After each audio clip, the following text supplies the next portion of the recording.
கண்ணியமானவர்களே, ஆஷுரா சம்பந்தமான திக்ருகள் இன்னும் நிகழ்வுகளை நாம் தொடர்ச்சியாக பார்த்து கொண்டு வருகிறோம். அந்த அடிப்படையில் இன்றைக்கு நாம் பார்க்கக்கூடிய திக்ருகள் என்ன அப்படின்னா, ஆஷுரா தினத்தில் நபிமார்களுக்கு ஏற்பட்ட துன்பங்கள் இன்னும் சிக்கல்கள், அந்த துன்பங்களிலிருந்து அவர்கள் விடுபட்டு அல்லாஹினுடைய உதவியை பெற்றுக் கொடுத்த அவர்கள் ஓதிய 10 நபிமார்கள் ஓதிய திக்ருகளை பற்றி தான் இந்த ஒரு காணொளியில் நாம் பார்க்க போகிறோம். அஸ்ஸலாமு அலைக்கும். கண்ணியமான சகோதர சகோதரிகளே, இந்த ஆஷுராவுடைய தினம் இப்படிப்பட்ட ஒரு தினம் அப்படின்னு சொன்னால், இஸ்லாத்தில் இன்னும் நம் நபி ஆதம் அலைஹி வஸல்லம் அவங்க படைக்கப்பட்டதிலிருந்து நபி ஸல்லல்லாஹு அலைஹி வஸல்லம் அவர்கள் காலம் வரை பல நேரங்களில் பல நபிமார்களினுடைய வாழ்க்கையை ஒரு திருப்பு முனையாக மாற்றிய ஒரு நாள் இந்த ஆஷுராவுடைய நாள். இந்த நாளில் நடந்த நிகழ்வுகள் என்ன?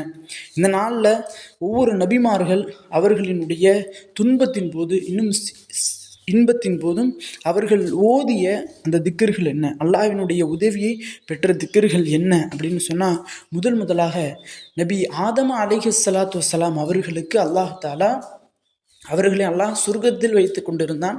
அப்போ ஒரு கட்டளைகளை அல்லாஹ் தஆலா அவர்களுக்கு விதித்திருந்தான். இந்த மரத்தின் பக்கம் நீங்கள் நெருங்காதீங்க அப்படின்னு சொல்லி அல்லாஹ் தஆலா கட்டளையிட்டு இருந்தான். அந்த மரத்தின் பக்கம் ஷைத்தானுடைய சூழ்ச்சியால் ஆதம் அலைஹிஸ்ஸலாம் அவங்க நெருங்கிடுவாங்க. அந்த மரத்துக்கு அருகாமையில் இருக்கக்கூடிய ஆப்பிள் பழத்தை, துஃபாஹும் பழத்தை சாப்பிட்ருவாங்க. இதன் காரணமாக என் கட்டளையை மீறிட்டீங்க அப்படின்னு சொல்லி அல்லாஹ் தஆலா உலகத்திற்கு ஆதம் அலைஹிஸ்ஸலாம் அவங்களை அனுப்பிவிடுவான்.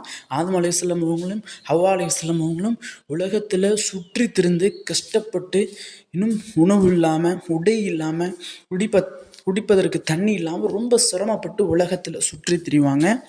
அப்போ அல்லாட்ட உலகத்தில் திரியும் போது தௌபா கேட்டுக்கிட்டே இருப்பாங்க.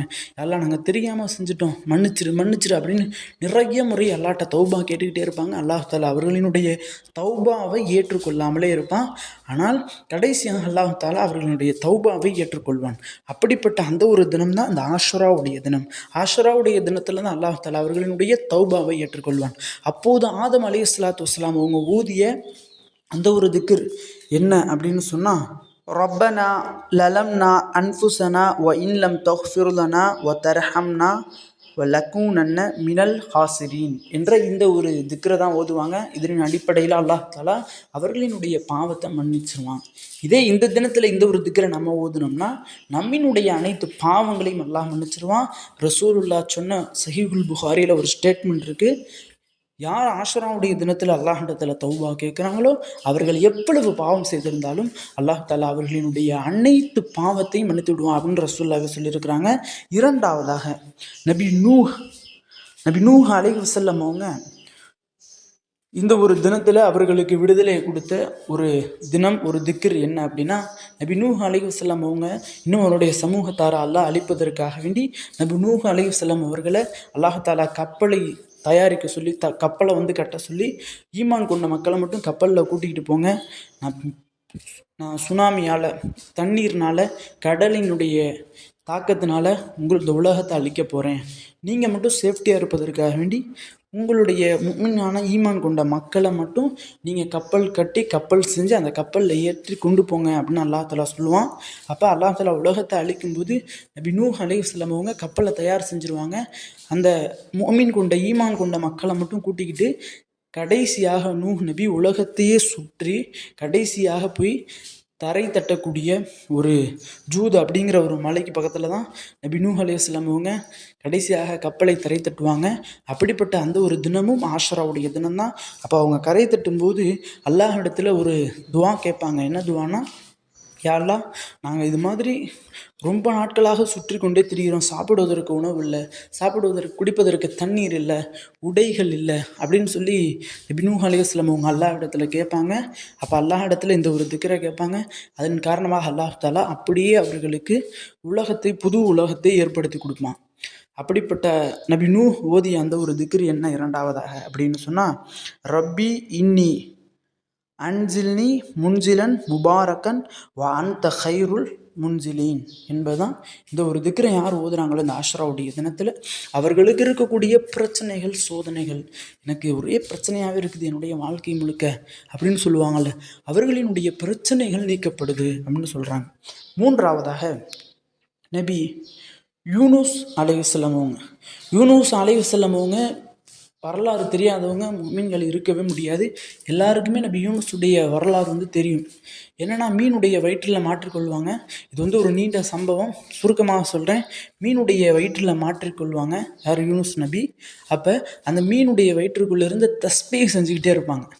எல்லாம் என்னை காப்பாத்திரு அப்படின்ற மாதிரி தஸ்பீஹ் செய்து கொண்டே இருப்பாங்க. அப்போ அல்லாஹ் தஆலா கடைசியாக என்ன பண்ணிடுவான்னா, கப்பலிலிருந்து கடலுக்குள்ளே குதிச்சிருவாங்க யூனுஸ் நபி.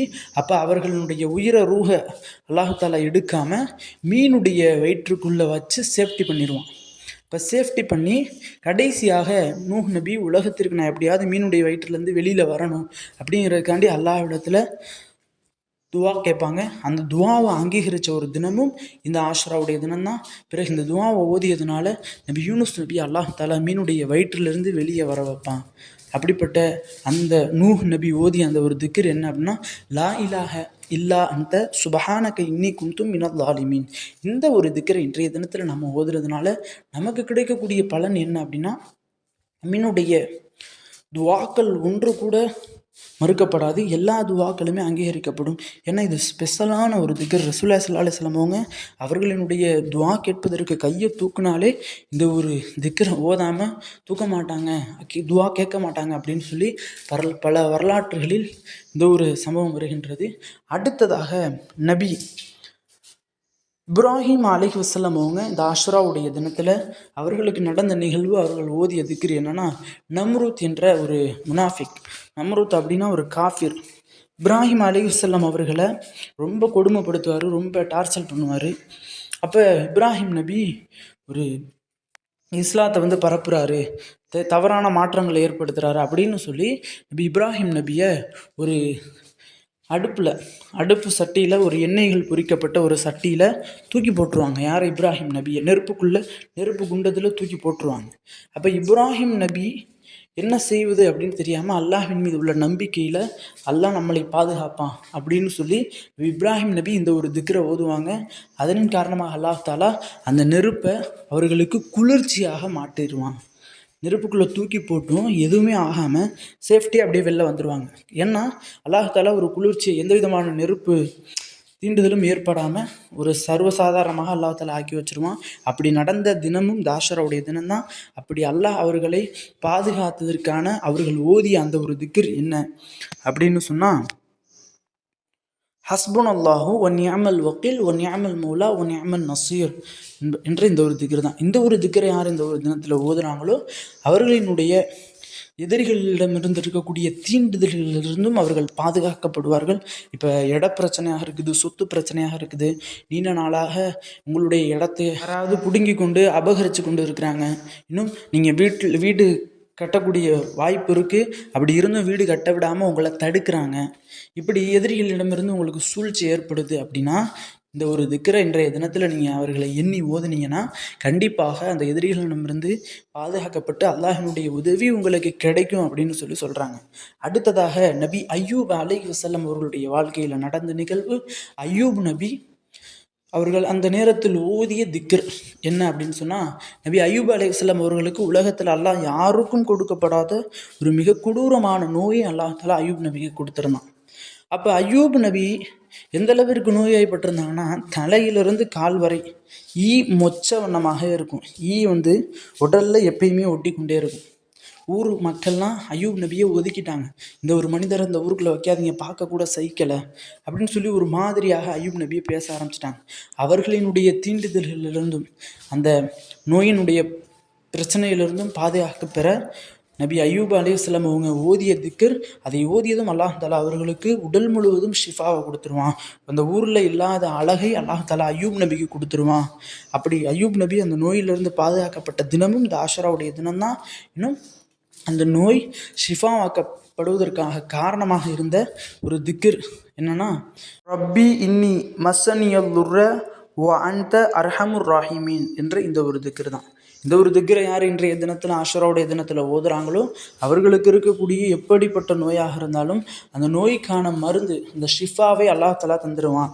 உலகத்தில் டாக்டர்கள் இன்னும் உலகத்தில் இருக்கக்கூடிய மருத்துவர்கள் கைவிடப்பட்டாலும் இந்த ஒரு திக்ர் கைவிடாது அப்படின்னு சொல்லியிருக்கிறாங்க. இன்றைய திக்ரில் யாரெல்லாம் நோய்வாய்ப்பட்டிருக்கீங்களோ அவர்கள் அனைவருமே இந்த திக்ரை இன்றைய தினம் ஓதிருங்க.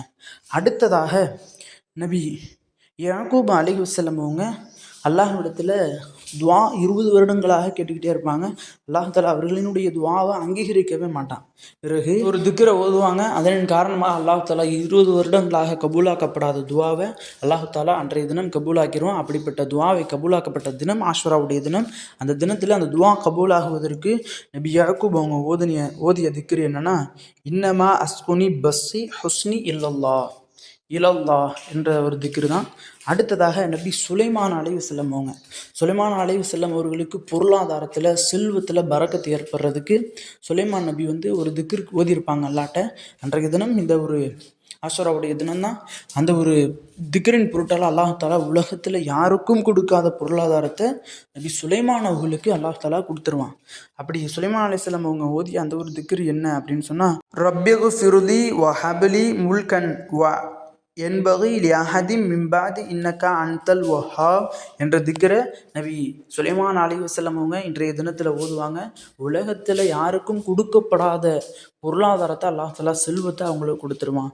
கண்ணியமானவர்களே, இன்றைய தினத்தில் இந்த ஒரு திக்ரை நாம் ஓதுவதனால நமக்கு கிடைக்கக்கூடிய பலன் என்னென்னா, கடன் பிரச்சனைகள் நீக்கப்படும், இன்னும் வறுமை பிரச்சனைகள் நீக்கப்படும். உலகத்தில் யார்கிட்டையும் இல்லாத பொருளாதாரத்தை செல்வத்தை அல்லாஹ் தஆலா இன்று ஆஷுராவுடைய தினத்தில் இதை ஓதக்கூடியவர்களுக்கு வழங்குவான் அப்படின்னு சொல்கிறாங்க.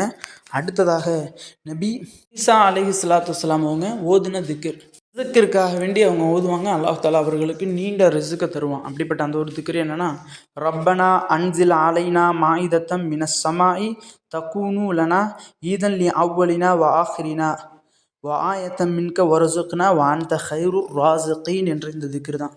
அப்போ அல்லாஹ் தஆலாட்ட அவங்க கேட்ட தினமும் இந்த ஒரு ஆஷுராவுடைய தினம் தான். அல்லாஹ் தஆலா அவர்களுக்கு கொடுத்த தினமும் இந்த ஆஷுராவுடைய தினம் தான். இந்த ஒரு தினத்தில் யார் இந்த ஒரு திக்ரை ஓதுறாங்களோ அவர்களினுடைய ரிஸ்க்கில் அல்லாஹ் தஆலா மவுத்து வரையும் எந்த விதமான தட்டுப்பாடும் இல்லாமல் ரிஸ்க்கில் பரக்கத்தை பெற்று தர்றான் அப்படின்னு சொல்கிறாங்க. அடுத்ததாக நபி ஸல்லல்லாஹு அலைஹி வஸல்லம் அவர்கள் ஓதுன திக்ர் என்ன அப்படின்னு சொன்னால், நபி ஸல்லல்லாஹு அலைஹி வஸல்லம் அவங்க இந்த உலகத்தினுடைய வாழ்வாதாரத்திற்கும் இன்னும் மறுமையினுடைய வாழ்வாதாரத்திற்கும் அல்லாஹ்ட்ட ஒரு திக்ரை ஓதியிருப்பாங்க. அதன் காரணமாக அல்லாஹ் தஆலா அவர்களுக்கு நிறைய பலன்களை அளித்தான். அப்படிப்பட்ட அந்த திக்ர் என்னன்னா, ரப்பனா ஆத்தினா ஃபித் துன்யா ஹஸனா வ ஃபில் ஆখিরাতি ஹஸனத்தம் வ கினா அஸாபன்னார். கடைசியாக நபி மூசா அலைஹிஸ்ஸலாம் அவர்கள் ஓதிய திக்ர். இந்த ஒரு திக்ரை எதுக்காண்டி ஓதுனாங்கன்னா, அவனுடைய செல்வத்தில் பொருளாதாரத்தில் இன்னும் ஒரு வீடு கிடைப்பதற்காண்டி ஓதுனாங்க. அதன் காரணமாக அல்லாஹ் தஆலா அவர்கள் கேட்ட விஷயத்தை அப்படியே நிறைவேற்றி கொடுத்தான். அது மட்டும் இல்லாமல் ஃபிரௌனுடைய சூழ்ச்சியிலிருந்தும் அல்லாஹ் தஆலா அவர்களை பாதுகாத்த தினமும் இந்த ஆஷுராவுடைய தினம்தான். அப்போ அல்லாஹ்ட்ட அவங்க கேட்ட திக்ரும் என்ன அப்படின்னு சொன்னால், ரப்பி இன்னி லிமா அன்சல்து இலைய மின் ஹைரின் ஃபகீர் என்று கேட்டிருப்பாங்க. இதன் காரணமாக அல்லாஹ் தஆலா ஃபிரௌனிடமிருந்து அவர்களுக்கு பாதுகாப்பை கொடுத்தான். இன்னும் இந்த ஒரு திக்ரை யார் இன்றைய ஒரு தினத்தில் ஓதுறாங்களோ, வீடு இல்லாதவர்கள், இன்னும் வாடகை வீட்டில் நீண்ட நாளாக கஷ்டப்படக்கூடியவங்களுக்கு சொந்தமாக அல்லாஹ் தஆலா வீட்டை அமைச்சு தர்றான் இன்றைய தினத்தில் ஓதக்கூடியவர்களுக்கு. கண்ணியமானவர்களே, இதுதான் இந்த 10 நபிமார்கள் ஆஷுராவுடைய தினத்தில் ஓதிய திக்ர்கள். இந்த திக்ர்கள் அனைத்துமே கபூல் ஆக்கப்பட்டது. கண்ணியமானவர்களே, இந்த 10 திக்ர்களையும் இன்ஷா அல்லாஹ் ஒவ்வொரு திக்ரையும் 100 முறை, மொத்தம் 10 திக்ரையும் நம்ம 1000 முறை இன்றைய தினம் ஓதி முடித்தோம் அப்படின்னா இந்த 10 நபிமார்களுக்கு என்னென்னலாம் பலன் கிடைச்சதோ அது அனைத்து பலனையும் அல்லாஹ் தஆலா நமக்கு பெற்று தருவான். கண்ணியமானவர்களே, இந்த ஒரு திக்ரினுடைய தமிழ் இன்னும் அரபி பொருள் எல்லாத்தையும் என்னுடைய டிஸ்கிரிப்ஷன்லேயும் கமெண்ட் பாக்ஸ்லேயும் பின் பண்ணி வச்சுருக்கேன். அதை பார்த்தாவது இன்ஷா அல்லாஹ் இன்றைய நாளில் இந்த ஒரு அமலை நம்ம அனைவரும் செய்து விடுவோம். கண்ணியமானவர்களே, இந்த ஒரு காணொளி தாங்களுக்கு பிடித்திருந்தால் ஷேர் செய்யுங்க, லைக் செய்யுங்க, கமெண்ட் செய்யுங்க, மறக்காமல் துஆ செய்யுங்க. அஸ்ஸலாமு அலைக்கும் வரஹ்மத்துல்லாஹி வபரகாத்துஹு.